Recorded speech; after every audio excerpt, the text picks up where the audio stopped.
నిర్గమకాండము 5వ అధ్యాయము 18వ వచనాన్ని చదవగా విందాం. మీరు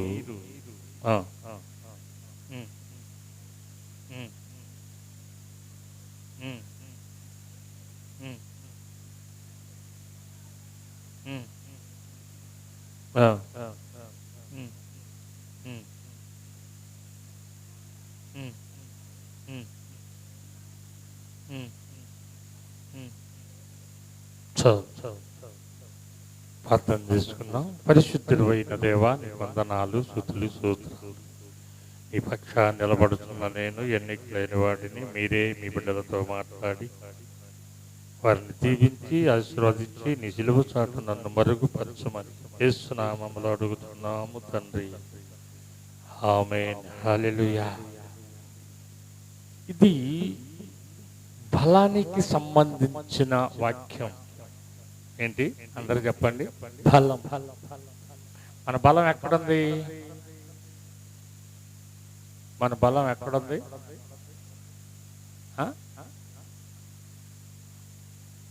దేవుని నోటిలో ఉంది మన బలం.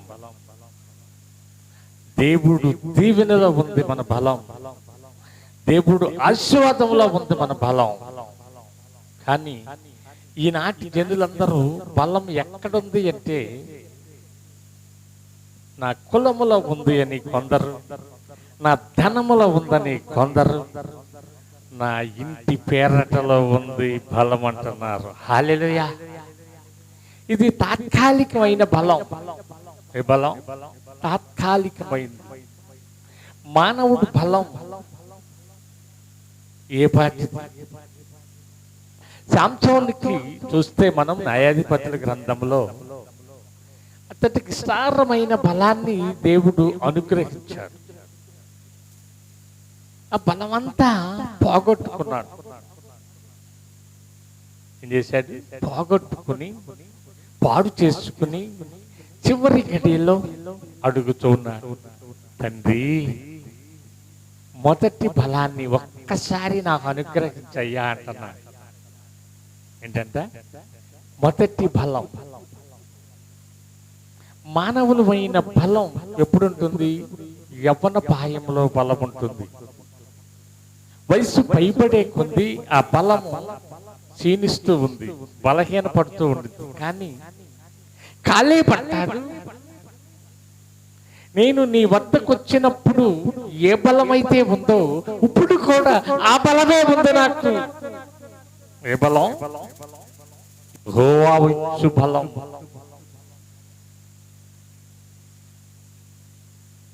యెషయా గ్రంథము 40వ అధ్యాయం 31వ వచనములో ఒక మాట అంటాడు యెషయా భక్తుడు, యెహోవా కోసం ఎదురు చూస్తువారు. ఎవరి కోసం? టీవీల కోసం కాదు, కొత్త వస్త్రాల కోసం కాదు, కొత్త ఆభరణాల కోసం కాదు. యెహోవా కోసం ఎదురు చూస్తువారు నూతన బలాన్ని పొందుతారు అంటున్నాడు. ఏ బలం? నూతన బలం. ఈనాటి క్రైస్తవులమైన మనకి ఏ బలం కావాలంటే నూతనమైన బలం ఒకటి, రెండోది దేవుని బలం, దేవుని శక్తి కావాలి. దేవుని శక్తి చివరికి దశలో ఆ శాంసోనికి ఇచ్చాడు. కనుకనే ఆ శత్రువులందరినీ కూడా కొంతమందినైనా చంపివేశారు. అంతేనా? ఎవరి బలం ద్వారా? దేవుని బలం. దేవుడి బలము లేకపోతే మానవులమైన మనం ఏమీ చేయలేము. కొద్దిగా ఎండ దెబ్బ తగిలితే పక్క మనిషి సహాయం కావాలి. ఎండలో ప్రయాణం చేసి వస్తే నీ శరీరం నీరసగిల్లిపోయి ఏం చేస్తావు? బలహీనపడిపోతావు. ఇశ్రాయేలు ప్రజలు ఐగుప్తు నుండి వచ్చేటప్పుడు ఆ ఎడారి ప్రాంతంలో బలహీనపడిపోయారు. దేనికోసం? నీటి కోసం. హల్లెలూయా. ఏమి లేదు, దానికి నీరు లేదు. అన్నిటి కోసం బలహీనపడ్డప్పుడు సృష్టికర్త అయిన దేవుడు బండ నుండి నీరుని తెప్పించాడు. హల్లెలూయా. బండ నుండి ఎవరైనా నిన్ను కాపాడే ఆయన, నిన్ను పోషించేది ఆయన, నీకు బలాన్ని ప్రసాదించేది ఆయన, ముడిమి వచ్చే వరకు ఎత్తుకుని ముద్దాడేది ఆయనే. ఆయనే యేసు నాయుడు. యేసయ్య నామములో శక్తి ఉన్నదయ్యా. యేసయ్య నామంలో శక్తి ఉంది. ఆ నామాన్ని ధరించుకుంటే శక్తి, ఆ నామాన్ని ఉచ్చరిస్తే శక్తి, ఆ నామాన్ని నువ్వు పలికితే బలం. బలం బలం నీ బలమే యా, నీ బలమే యేసయ్య కనుక నీ బలం ఎక్కడుంది అంటే యేసులోనే ఉన్నది. హల్లెలూయా. ఈ లోక బలమంతా పకెత్తి గొలియాతు బలం ఎక్కడుంది? వాడి యుద్ధ నైపుణ్యంలో ఉంది బలం. నేను యుద్ధ నైపుణ్యంగా యుద్ధము చేయగలనని అనేక ఆభరణాలు ధరించుకుని ఇశ్రాయేలు మీదకి నిలబడి వారి మీద వాళ్ళు విసురుతూ ఉన్నారు. దావీదు బలం ఎక్కడుంది? దావీదు బలం ఎక్కడుంది? యెహోవా నామములో ఉంది, యెహోవా పేరట ఉంది. దావీదు అంటాడు, నా దేవుడైన యెహోవా నిన్ను నాకు ఈ రోజున అప్పగిస్తున్నాడు అన్నాడు. హల్లెలూయా. రెండోది, యెహోవా నామం పేరట నీ మీదకి వస్తున్నాను అన్నాడు. మూడోది, నీ మెడని కట్ చేస్తాను అన్నాడు. హల్లెలూయా. దేన్ని చూసుకుని? యెహోవాను చూసుకుని. యెహోవా నాకు బలము, యెహోవా మాట బలం, యెహోవా వాక్కు బలం. అందుకే ఎప్పటికప్పుడు దావీదు యెహోవా పాదాల దగ్గర, అయ్యా తన మీదకి యుద్ధానికి వెళ్ళమంటావా, పట్టణం మీదకి యుద్ధానికి వెళ్ళమంటావా అని దేవుని దగ్గర కనిపెట్టి ప్రార్థన చేసేవాడు దావీదు. ఇశ్రాయేలు ప్రజలు ఒకనాడు ఏం చేశారో తెలుసా? కత్తిన తిప్పగలం మేము, ఆయా పట్టణం చిన్నదే, దానిని ఎంత అని సులకన భావంతో దేవుని దగ్గర విచారణ చేయకుండా, చావుకుడి దగ్గరికి వెళ్లకుండా సుబుద్ధితో ఆ పట్టణం మీదకి వెళ్ళి 10,000 మందిని నష్టపోయారు. హల్లెలూయా. ఎంతమందిని? 10,000 మంది. తర్వాత భక్తుడైన దగ్గరికి వచ్చి విచారణ చేశారు. మేము ఎందుకు ఎక్కువయ్యాం, మేము ఎందుకు వెనకబడాం, మా బలము ఏమైంది, మా తెలివి ఏమైంది అని ఎక్కడ చేశారు విచారణ? అప్పుడు చేశారు.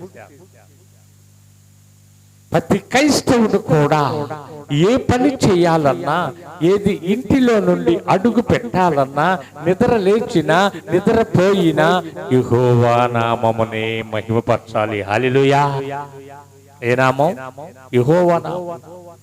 అన్ని నామముల కన్నా ఘనమైన నామం, బలమైన నామం, శత్రు కోటని చీల్చే నామం. హల్లెలూయా. ఎరుకో గోడలు కూలిపోయి అంటే యేసు నామం. చనిపోయిన వాడు లేచాడంటే యేసు, అది యేసు బలం. హల్లెలూయా. ఆయన బలమైన కోట కనుక యేసన్న ఒక పాట పాడతాడు. జలములలో పడినే వెళ్ళినా, ఏంటంట? జలములలో పడినే వెళ్ళినా నన్నేమి చేయవు నా యేసయ్యా, నీకే వందనం. ఏమంటున్నాడు? అయ్యా నేను జలముల్లో పడి వెళ్ళినా, అగాధ కాదములోకి వెళ్ళినా నీవున్నావు నాకు, నాకేమీ కాదు. నా తండ్రి నాతో ఉన్నాడు, అనే ఒక విశ్వాసం, ఒక బలం బలం బలం. అందుకే జలీలా శాంసోన్ని శోధించింది. ఎందుకో తెలుసా? నీ బలం ఎక్కడా, నీ బలం ఎక్కడా అని పరుమారు ఆ బలాన్ని ఎక్కడో తెలుసుకుని అతడిని హతమార్చింది. హల్లెలూయా. నీ బలము దేవుడే, నీ శక్తి దేవుడే. అలాగే ఏబు గ్రంథములోకి రండి. ఏబు గ్రంథము 12వ అధ్యాయములోకి రండి.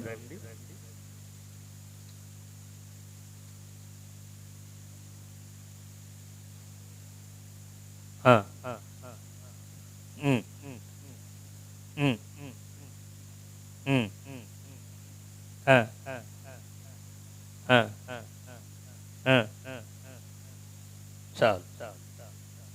ఆయన నిలబడితే ఆయన బలం ముందు ఎవరు చాలరు. యెహోవా అంటాడు, తండ్రి అయిన యెహోవా ఈ 3 దేశాల మీదకి, ఈ 3 గూడుల మీదకి నేను యుద్ధము చేయుటకు నా బలం సాలదయ్యా. ఏంటంటే నా బలము సాలదు, నా యుద్ధ నైపుణ్యం సాలదు, నా యుద్ధానికి వెళ్ళే సైన్యము కూడా సాలదయ్యా. నీవే శరణమయ్యా ఏమంటున్నాడు?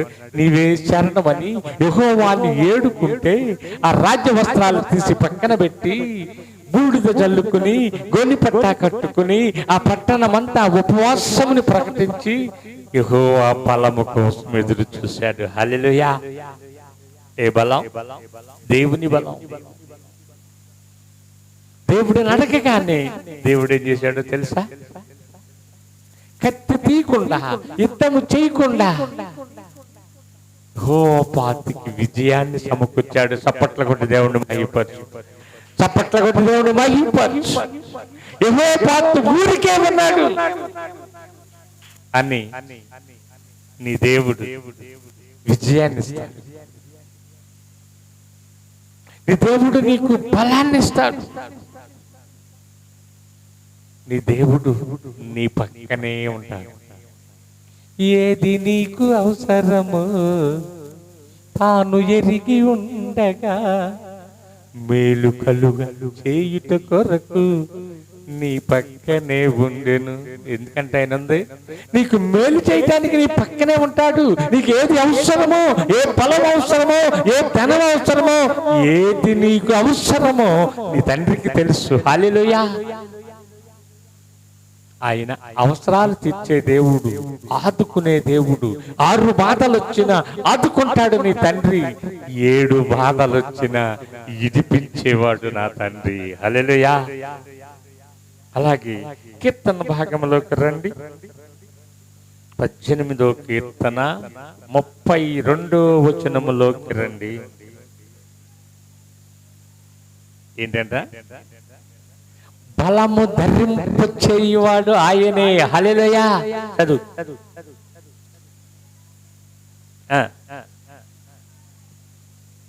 ఎట్లా అంట? మళ్ళీ చదవండి, మళ్ళీ చదువుమా. నాకు బలము ధరింప చేయువాడు ఆయనే. హల్లెలూయా. ఒకటి బలము ఆయనే, యథార్థంగా నడిపించేది ఆయనే, యథార్థంగా మూడోది పరలోకానికి చేర్చేది కూడా ఆయనే. హల్లెలూయా. హల్లెలూయా. నాకు బలాన్ని ధరింప చేసేదని ఈ కీర్తనకారుడు అంటూ ఉన్నారు. నీకు నాకు మరి బలం ఇచ్చేది ఎవరు? టానిక్లు తాగితే బలం రాదు, యాపిల్ తింటే బలం రాదు, మామిడికాయలు తింటే బలం రాదు. యెహోవా నామములో నువ్వు ప్రార్థన చేస్తే బలం వచ్చింది. హల్లెలూయా. అవునా కాదు? నా కోట, నా బలం ఆయనే, ఆయనే, ఆయనే అంటే బలం. చనిపోయిన వానిని లేపేటి నామం, కుంటి వానిని నడిపించే నామం, ఆయనే నా బలము, ఆయనే నా బలము. ఏ బలం చూసుకుని క్రైస్తవులు ముందుకెళ్తున్నారంటే యేసుక్రీస్తు బలం, యేసుక్రీస్తు కాచిన రక్తం, యేసుక్రీస్తు చూపించిన మార్గం, అది ప్రేమ మార్గం. ఏ మార్గం? ప్రేమ మార్గం. ఈ లోకంలో ప్రేమలు చాలా ఉన్నాయి. బస్ స్టాండ్ లో ప్రేమలు ఉన్నాయి, రైల్వే స్టేషన్ లో ప్రేమలు ఉన్నాయి, ఫేస్బుక్ లో ప్రేమలు ఉన్నాయి, లైవ్ లో ప్రేమలు ఉన్నాయి. అనేక ప్రేమల కన్నా క్రీస్తు ప్రేమ అమూల్యమైనది. హల్లెలూయా. నీ ప్రేమే నన్ను ఆదరించేను. ఈ ప్రేమ, ఆయన ప్రేమ ఆదరించింది. చీకటి కెరటాలలో కుంగిన వేళలో నా పని అయిపోయిందయ్యా, నేను ఇక ముందుకు అడుగేయలేనయ్యా, నేను ముందుకు నడవలేనయ్యా అని నువ్వు ఆగిపోతే ఆయన వెలుగు నీ మీదకు వచ్చింది. యెషయా గ్రంథం 60వ ప్రకారం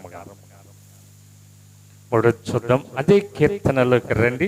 28వ కీర్తన 1వ వచనం. యెహోవా నేను నీకు ఆశ్రయదుర్గమా. హల్లెలూయా. ఏమడుగుతున్నాడు ఈ కీర్తనాకారుడు దావీదు? నా ఆశ్రయదుర్గము నీవే, నా బలము నీవే, నీవే. మౌనంగా ఉండు బాకయ్యా, నా పక్షాన బలం చూపించు, నా పక్షాన బలం చూపించు అని దేవుడిని అడుగుతున్నా. అడుగులు తడబడిన, ఏందంట? అడుగులు తడబడిన, అలచట పైబడిన, ఎన్ను తట్టి చక్కని ఆలోచన చెప్పి నడిపించేవాడు నా బలమైన నా యేసు, బలమైన నా తండ్రి. ఆయన నడిపించేవాడు, పోషించేవాడు, సంరక్షించేవాడు గనక ఆయననే నీవు ఆనుకోవాలి. యేసయ్య నామంలో బలముందని ఎందుకు అంటున్నామంటే ఆయన బలమైన దేవుడు, సృష్టికర్త. అందుకే నీవు చేయనదంతా సఫలమవును అంటున్నాడు. అదే కీర్తన 96వ కీర్తనలోకి రండి. 96వ కీర్తన 6వ వచనం చదవగా విందాం.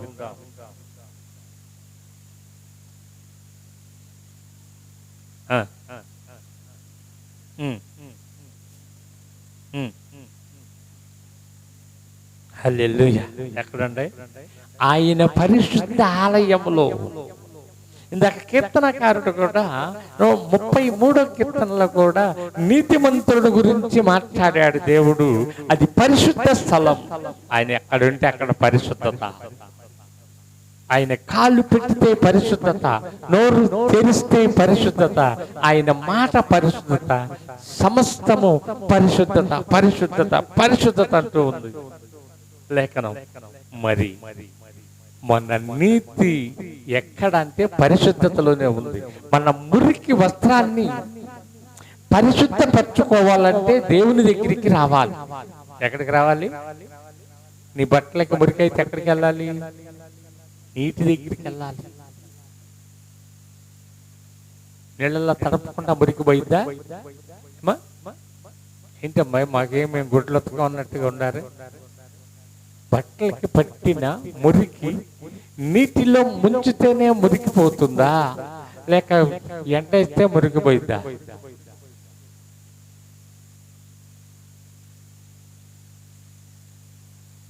ఇది మా పని కాదు అన్నట్టు. మన ఒంటికి పట్టిన మురికిని వదిలించుకోవటానికి స్నానం చేస్తాం. మన బట్టలకు పట్టిన మురికిని వదిలించుకోవటానికి నీటిలో దానిని శుభ్రపరుచుతాం. అలాగే మన ఆత్మకు పట్టిన మురికి పోవాలి అంటే, ఈ చూపు ద్వారా తలంపుల ద్వారా చేసిన ఆ మురికి పోవాలి అంటే పరిశుద్ధ స్థలములోకి వచ్చి పరిశుద్ధమైన దేవుని బలమును పొందుకుని ఆయన దీవెన పొందుకుని నీవు దీవెనలతో ఇంటికి ఎలుదువుగాక. హల్లెలూయా. దేవుడి చిన్న మాటలు దీవించునుగాక. పాస్టర్ గారు ప్రార్థన చేస్తారు. అందరూ కూడా ఏకీవించండి.